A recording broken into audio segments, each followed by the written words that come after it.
Hola Soledad, ¿me oyes? Te oigo. Vale, luego cortaremos esto.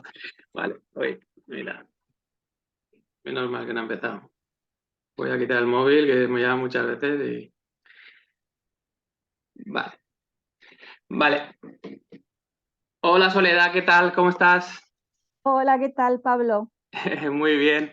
Nada, esta charla que vamos a tener ahora es para hablar sobre una problemática que conocida para algunos, desconocida para otros, ¿vale? Te voy a presentar y luego te presentas tú misma. Vamos a hablar con Soledad, representando a la asociación de Todos los niños robados son también mis niños. Así que nada, encantada de tenerte aquí. Si quieres presentarte, hablar un poco sobre ti. Muy bien, muchísimas gracias, Pablo, por contar conmigo y con mi asociación.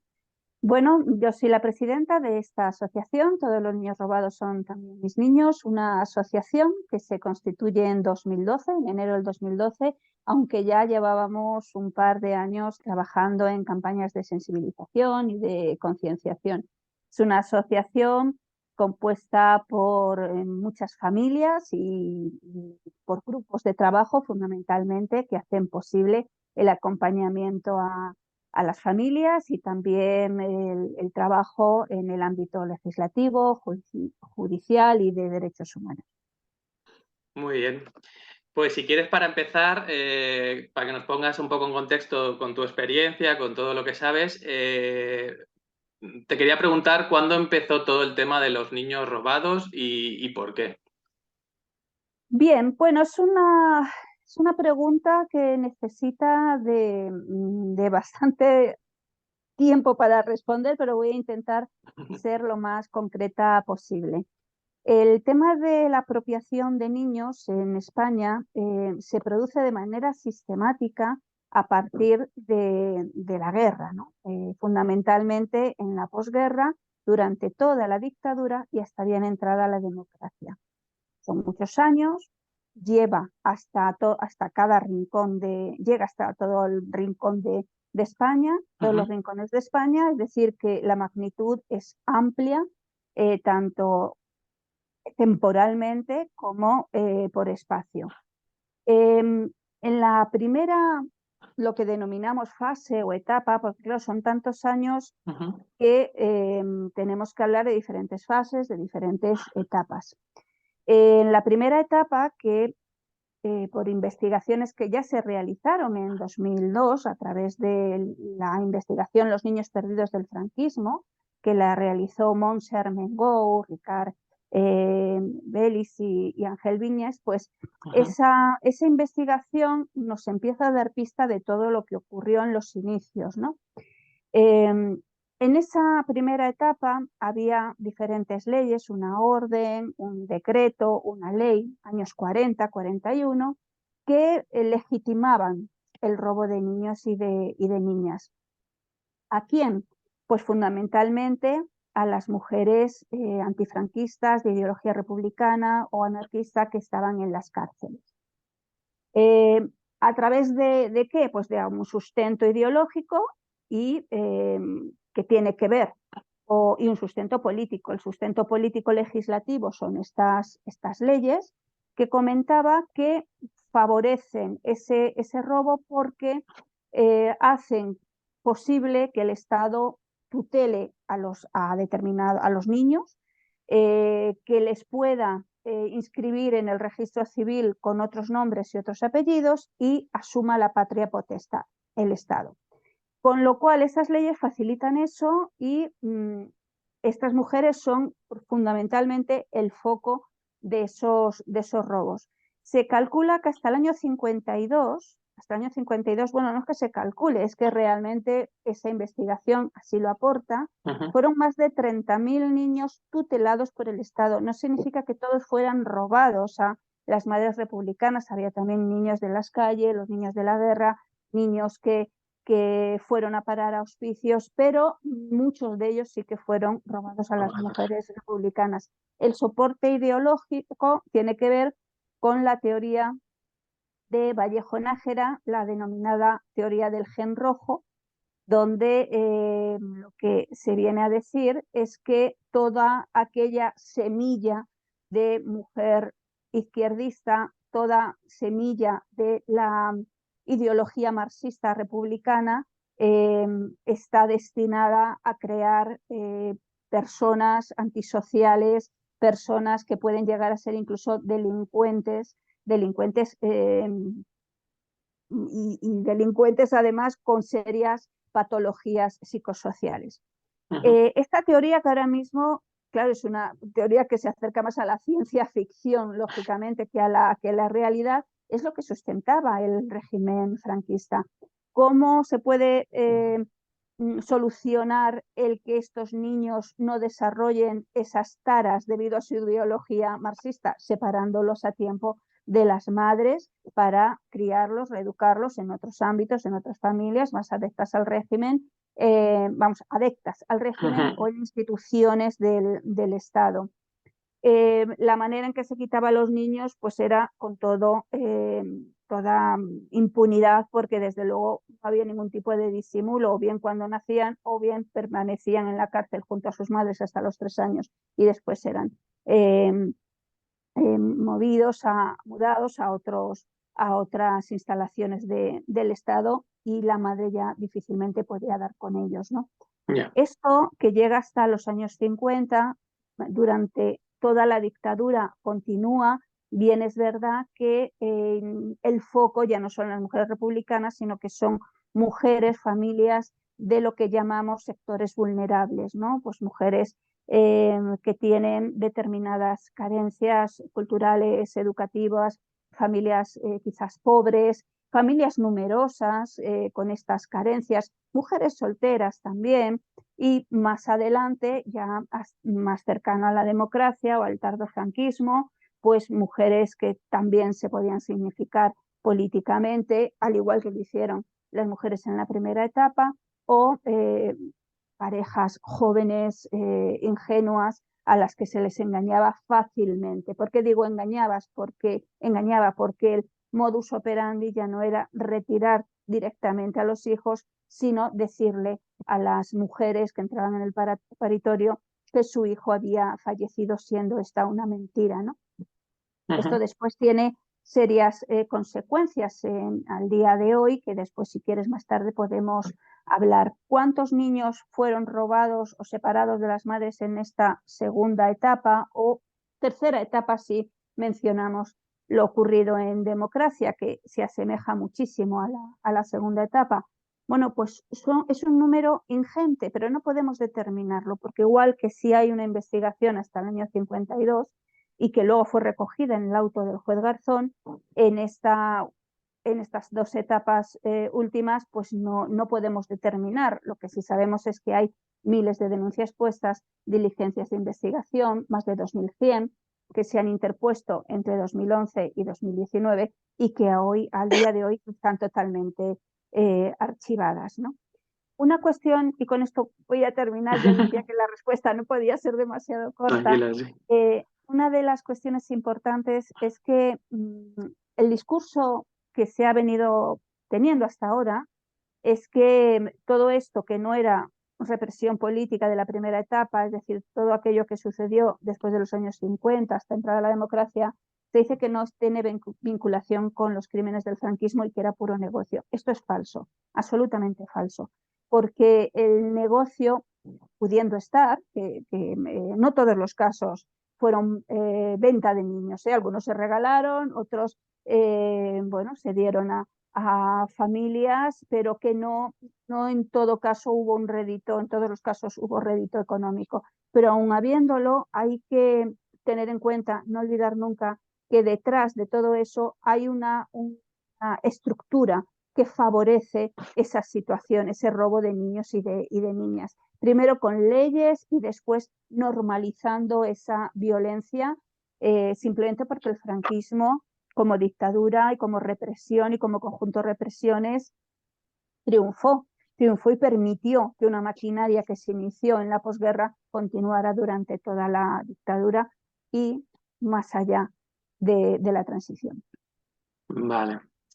Pues nada, un poco al hilo de lo que has estado hablando, que más o menos lo has desarrollado perfectamente, y muchas de las cosas que te pregunte de aquí en adelante seguramente vayan un poco respondidas con lo que has dicho, pero bueno, para profundizar un poco, ¿cuáles son entonces las claves del por qué se hizo y por qué duró tanto? Y también has hablado que tiene como varias fases y me gustaría saber cómo es que llega hasta hoy en día, hablando de hoy en día, el periodo de la democracia en adelante, y si es hasta hoy en día, pues igual.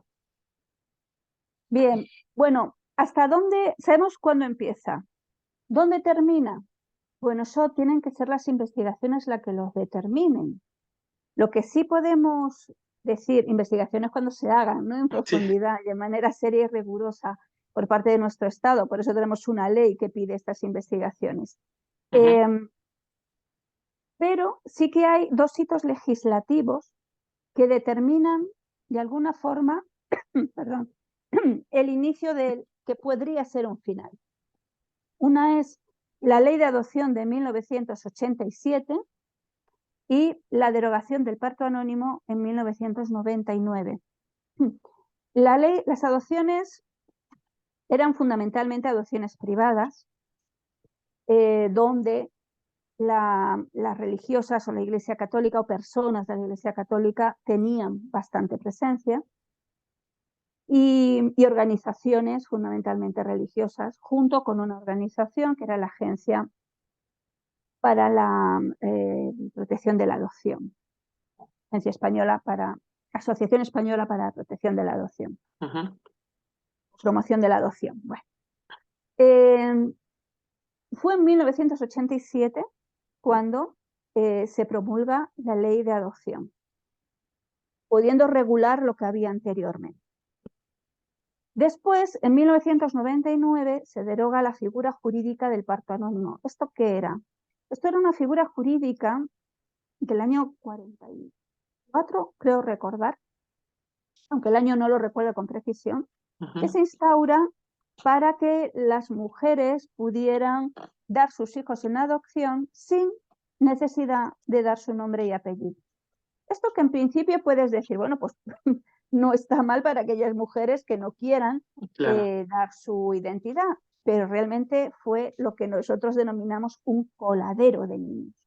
¿Por qué motivo? Porque acogiéndose a eso, muchos de los intermediarios que en la segunda y tercera etapa actuaron, como pueden ser pues algunos miembros del cuerpo médico, algunos personas o miembros de la Iglesia Católica o funcionariado, bueno, pues estas personas actuaban presuntamente bajo esa excusa de decirle, por ejemplo, a los padres adoptivos, cuando preguntaban de dónde viene este niño, pues no lo sabemos porque la madre se ha acogido al parto anónimo, o cuando estas personas ya mayores han querido investigar su origen biológico, también tenían esa excusa institucional de no querer darles el nombre de su madre. Pero esto en 1999 se deroga, afortunadamente, y a partir de ahí es muy probable que se iniciara o que se empiece a iniciar el principio del fin, ¿no? De estos. Por eso decimos que no sabemos exactamente hasta dónde llega. Yeah. Esas son las investigaciones las que lo tienen que determinar. ¿Por qué se prolonga durante tanto tiempo? Bueno, pues porque, como te decía, el franquismo desafortunadamente triunfó, y triunfó a lo grande, a lo grande. Mucho tiempo, una dictadura muy larga, y luego nos encontramos con una transición que tuvo sus luces y sus sombras.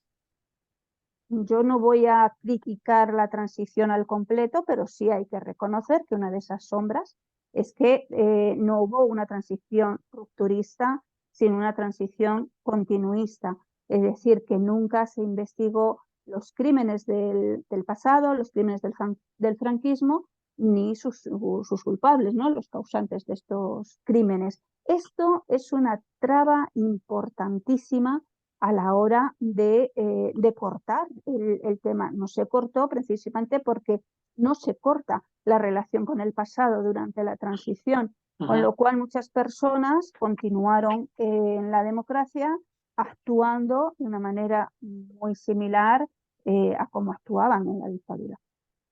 Ya. Bueno, también siguiendo un poco con el tema, ¿cuáles eran los planes del fascismo para acabar con, en este caso, con la oposición, con la gente de la izquierda? O sea, todo detrás de todo este entramado, como ya has comentado, uno de los motivos era acabar con la oposición en este caso.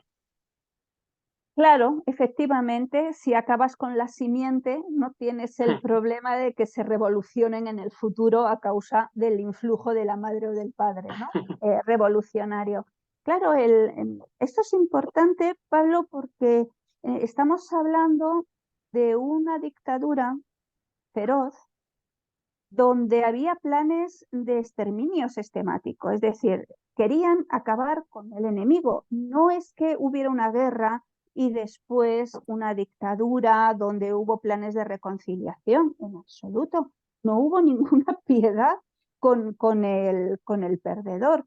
Después en la dictadura hubo una serie de crímenes terribles, desaparecidos en fosas, torturados, cárcel, fusilados y sin niñas. Es decir, que todo iba dirigido a acabar con un oponente. Cuando acabaron con el oponente, también quisieron, obviamente en este caso, no es que fusilaran a los niños, no acabaron con la simiente en ese sentido, pero sí las fueron reeducando como podían, primero a través de leyes y después a través de una reeducación altamente represiva, como nos educaron a todos, ¿no? Y ahí tuvo mucho que ver todos los preceptos del nacionalcatolicismo, sin duda alguna. Claro, entonces un poco al hilo también, ¿qué papel ha tenido la Iglesia en todo esto? Pues la Iglesia no hay que olvidar que era una institución del Estado. Vamos a ver, el franquismo era Estado e Iglesia, era una misma cosa, eran dos caras de una misma moneda. Con lo cual, cuando hablamos de una represión política, de una represión ideológica, no podemos decir que únicamente fuera una represión desde las altas instancias del Estado, que obviamente lo era, sino que también desde las altas instancias de la Iglesia Católica, porque lo que hacía era ser el aparato ideológico del franquismo, sin lugar a dudas, sin lugar a dudas.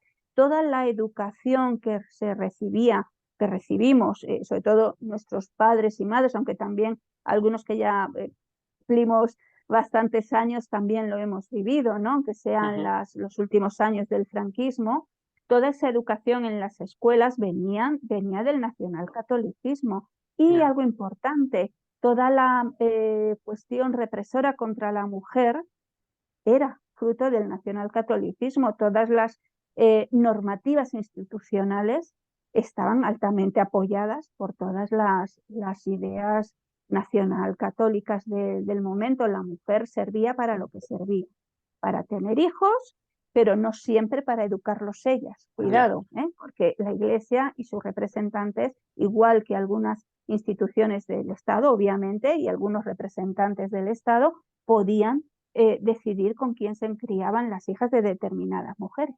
Ya, Las hijas y los hijos. exacto. Nada, también quería preguntarte si puedes contarnos, ya sea tu caso personal o algún testimonio bueno, que pueda dar también un poco más de luz o para que la gente sienta en primera persona de qué te trataba el tema de los niños robados. Sí, te puedo contar en mi caso, diciendo que es un caso como tantos miles.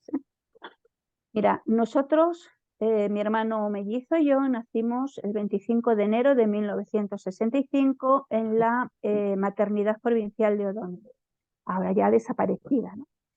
En aquel parto, que fue un parto gemelar, la idea del médico, la versión del médico, que no tenía por qué ser falsa, es que Francisco, mi hermano, había nacido con menos peso. Entonces lo llevaron a la incubadora. Mi madre y yo volvimos a casa a los 5 días, pero mi hermano se quedó allí en la maternidad durante un tiempito más. Durante ese tiempo, esos días, mis padres iban a verlo y también mi hermano mayor. Nosotros somos una familia de 10 hermanos. Wow. Entonces mi hermano mayor ya en aquel momento tenía 21 años, un hombre adulto, y acompañaba en muchas ocasiones a mi padre en las visitas. Cuando iban a esas visitas, el médico, la monja que salía a dar el parte de incubadora, bueno, pues todo parecía ir bien, parecía que el niño se estaba recuperando peso, y un día le dijeron que ya en poco pues se lo podían llevar a casa. ¿Qué es lo que ocurrió? Pues ocurrió que en la siguiente visita, que mi padre fue a verle, pues le dicen que el niño ha fallecido. Cuando mi padre quiere ver el cadáver, porque además toda la extrañeza que tiene es porque le habían dicho que se estaba recuperando, ¿cómo es claro. posible que casi de un día para otro fallezca, ¿no?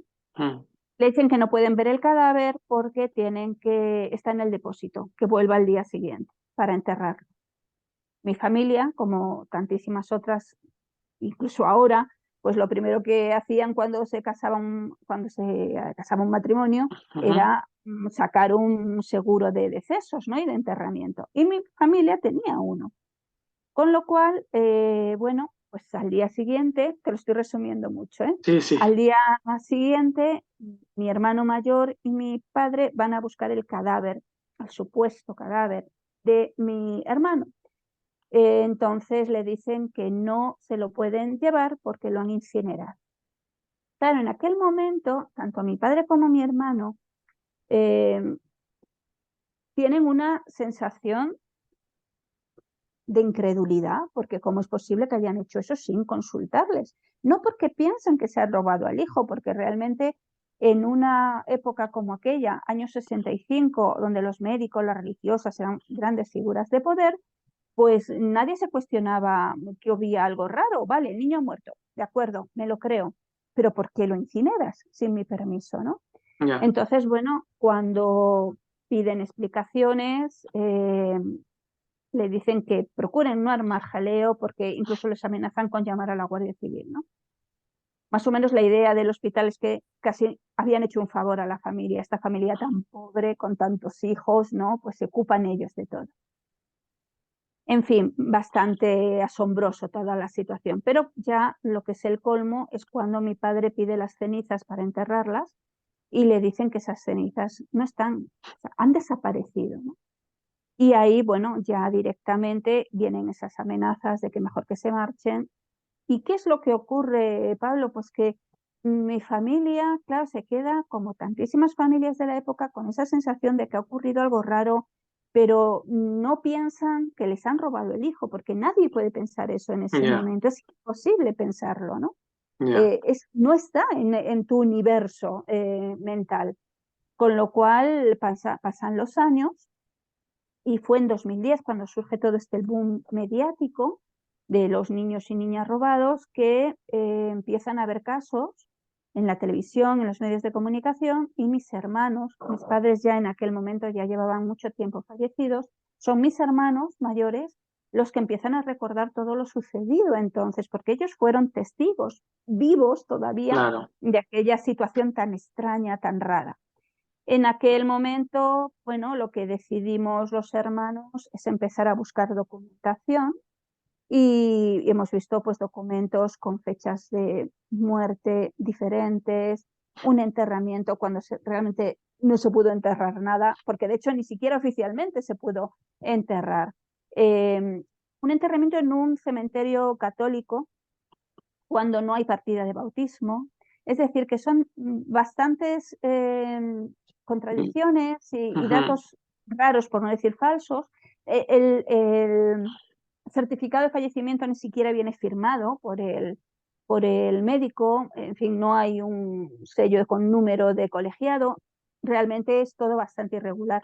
Entonces pusimos una denuncia en 2011 que fue archivada 8 meses después, como tantísimas denuncias, ¿no? Y a partir de ahí, nosotros tuvimos que decidir si seguir con nuestro caso particular, si dejarlo definitivamente o hacer una lucha social colectiva porque vimos que no éramos obviamente los únicos afectados, las únicas víctimas, sino que había miles de familias que estaban en la misma situación. Y a partir de aquel momento, esa decisión fue hacer una labor colectiva y por eso constituimos la asociación en 2012. Ya. Dicho todo esto, a grandes rasgos. Wow. Interesante. La verdad es que tiene que ser una impotencia y una incredulidad cuando te van diciendo todas las cosas y más con el paso de los años que te das cuenta de que, ¿no? que ha sido, pues eso, engañados, una tomadura de pelo y sobre todo la impotencia de no poder hacer nada en ese momento, cuando está todo el tema de la represalia. Pero también triste hoy Claro, en día que con la democracia en la que estemos todavía siga habiendo de impotencia, porque en su día aún se explica por el franquismo, pero hoy en día, mm, claro, efectivamente, Pablo, eso es yo creo que hoy día es lo más terrible, porque dices, bueno, qué terrible represión, ¿no? Lo que sucedió. Pero nos damos cuenta que fueron 40 años de dictadura y 45 años de democracia con una igual. impunidad todavía tremenda, ¿no? Ya, Y claro, fíjate que mis padres ya, 2010 ya llevaban muchos años fallecidos, pero todavía viven, las madres más jóvenes siguen viviendo, los hermanos y hermanas seguimos luchando, es decir, no es un problema del pasado que ahí ha quedado y se ha terminado y se ha claro. cerrado, en absoluto, es que las consecuencias las seguimos viviendo a Ujú. día de hoy. Estas mujeres, claro, cuando se dan cuenta es que han sido engañadas, cuando ellas pensaban, no, algo raro ha pasado, no sé muy bien qué, pero de repente se encuentran con que han sido engañadas, que les han robado a su hijo, que no saben dónde está su hijo, que no Ya, saben si algún día cuando lo encuentren el hijo se va a creer realmente que fue exacto. robado o que ella lo dio en adopción. O sea, son miedos, impotencia, inseguridad. Las madres que todavía viven están metidas en una espiral de depresión terrible y de desesperación tremenda. Y las mujeres más jóvenes, en este caso, que somos las hermanos, estamos también en una lucha frenética para que por lo menos mientras podamos vivir todavía, que podamos conseguir algo, podamos conseguir cierta reparación, es decir, los derechos a la verdad, qué ocurrió exactamente, dónde están esos niños, derecho a la justicia, que estos culpables paguen, una reparación, aunque sea solo un acompañamiento y una mediación adecuada y una ayuda psicológica a las víctimas, unas garantías de no repetición, que sea el Estado el que haga estas campañas de sensibilización, de concienciación, que ahora les están dando las propias víctimas y las propias asociaciones, ¿no? Y por eso estamos impulsando la ley de bebés robados en el Congreso. Claro, eso te quería comentar. ¿Cómo está la situación hoy en día? El tema, bueno, el tema familiar, también el tema las leyes y también porque, por lo que me comentas, hay muchas trabas. Por qué existen tantas trabas? Bueno, podríamos ponernos imaginar o a conceptualizar por qué hay tantas trabas. Yo creo que está claro que hay muchísimas trabas, no solamente porque ha pasado mucho tiempo, sino porque dónde se origina y por qué continúa. Este crimen, igual que el resto de los crímenes del franquismo, hay una seria necesidad por parte de la inmensa mayoría de los grupos políticos a dar un cerrojazo, a no investigar, a no, cuando dicen ellos, a no abrir No heridas, remover. perdona, no se abren heridas, las heridas están Están hechas. totalmente descarnadas, lo que queremos es que se cierren precisamente, ¿no? Exacto. Pero incluso grupos políticos como el Partido Socialista tiene una trayectoria de no querer investigar los crímenes del franquismo, porque la ley de memoria democrática, si carece de algo, es precisamente de ese fleco de la justicia, o sea, pata importante de la justicia, no la tiene, ¿no? No digo que sea una ley que sea peor de la del 2007, ya sería difícil que fuera peor, pero y ha tenido muchos avances, pero desde luego en el tema de la justicia absolutamente nula, absolutamente nula.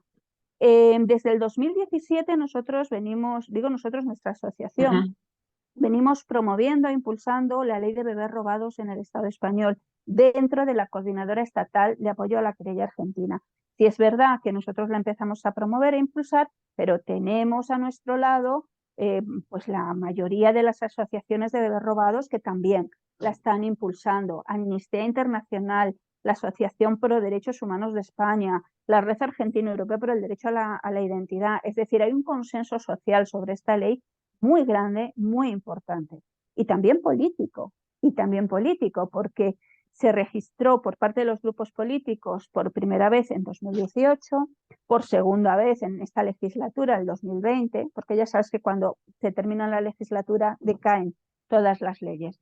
Bueno, esta ley lleva 2 legislaturas y lleva un consenso político importante, porque en las 2 ocasiones la toma en consideración se aprobó, una por unanimidad y otra por mayoría. La pregunta es, si hay ese contexto social, ese consenso social y ese consenso político, ¿por qué no se aprueba? Esa es la pregunta importante y en cuestión, que esto, pues, ahora te lo responderé porque me parece que nos estamos quedando sin tiempo. Sí, me ha salido un mensajito, quedan 10 minutitos, pero bueno, Quedan expláyate lo que 10 necesites. minutos 10 todavía. minutitos, 10 minutitos. Vale, pues si quieres, Vale. pues si quieres te lo Sí, explico. claro, Tú luego claro. ya editas y cortas, ¿vale? Perfecto.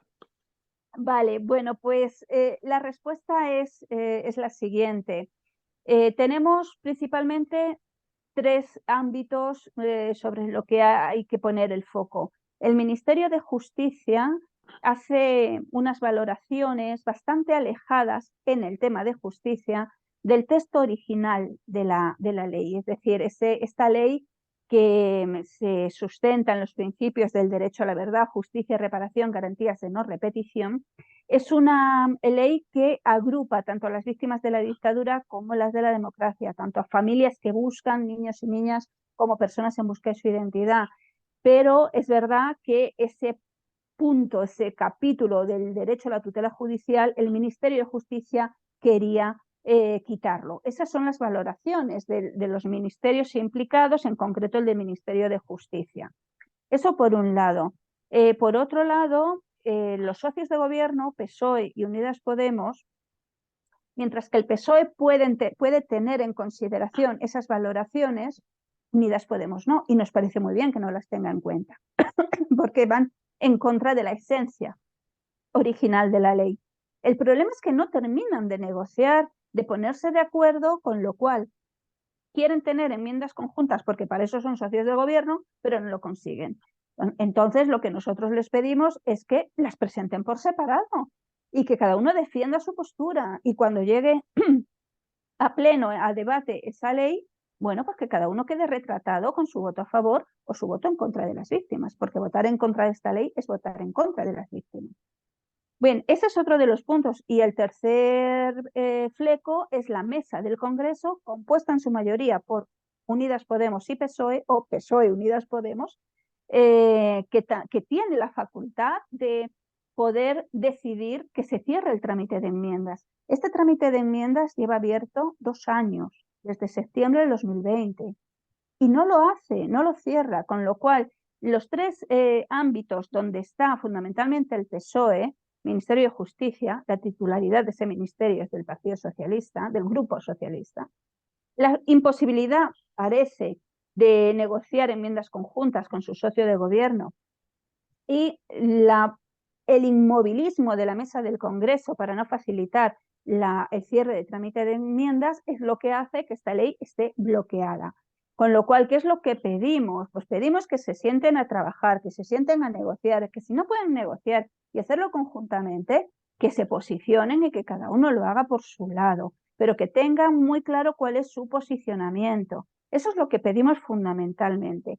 Mientras que con Unidas Podemos todavía podemos hablar, intercambiamos opinión, o el Grupo Socialista ni siquiera se digna a respondernos ni a celebrar una reunión con nosotros. Con lo cual, insistimos especialmente a Unidas Podemos, que se plantea ante sus socios si no puede negociar con él, igual que se posiciona ante otras leyes. Hay otras leyes también muy importantes, como es la ley de vivienda, la ley trans, la ley de bienestar animal. Obviamente, todas las leyes son importantes, pero en algunos casos sí que hay un posicionamiento mediático claro. En nuestro caso, la ley de bebés robados parece que nos han mandado a un vacío total y absoluto porque ni siquiera lo mencionan en los medios de comunicación. Vaya, la verdad es que es súper triste y súper impotente, como he dicho antes, que no se dé más voz, que no se tenga más visibilidad este tema, porque es un tema que igual para muchos puede ser conocido, pero para otros, sobre todo las nuevas generaciones, como es la mía o la que viene, o las que vienen por debajo mía, que yo no soy tan joven, seguramente tendrán un completo desconocimiento del tema, no os habrán oído hablar nunca. Entonces, desde aquí, ojalá esta entrevista la vea mucha gente y sirva de altavoz. Y nada, como última cosa, si quieres añadir algo, pues alguna recriminación, algún mensaje positivo o simplemente dar tu opinión, nada, adelante. Bueno, yo quiero terminar con un mensaje positivo y de esperanza. ¿Por qué? Porque hace unos años, si nos hubieran dicho que había una ley sobre bebés robados en el Congreso tramitándose, no nos lo podríamos haber creído. Si esta ley se aprueba, es gracias a la constancia, al trabajo y al esfuerzo de las víctimas y de las asociaciones de víctimas, que no dejamos en el empeño de que esta ley tiene que aprobarse, tiene que aprobarse y tiene que aprobarse. Esto ya en sí es un triunfo que lo tengamos tramitándose en el Congreso. Y ahí va también mi, no recriminación, pero sí tirón de orejas a nuestros grupos políticos. Todos se comprometieron, todos, excepto la extrema derecha, se comprometieron a sacar en esta legislatura esta ley. ¿Dónde quedan sus promesas? ¿Dónde queda su palabra?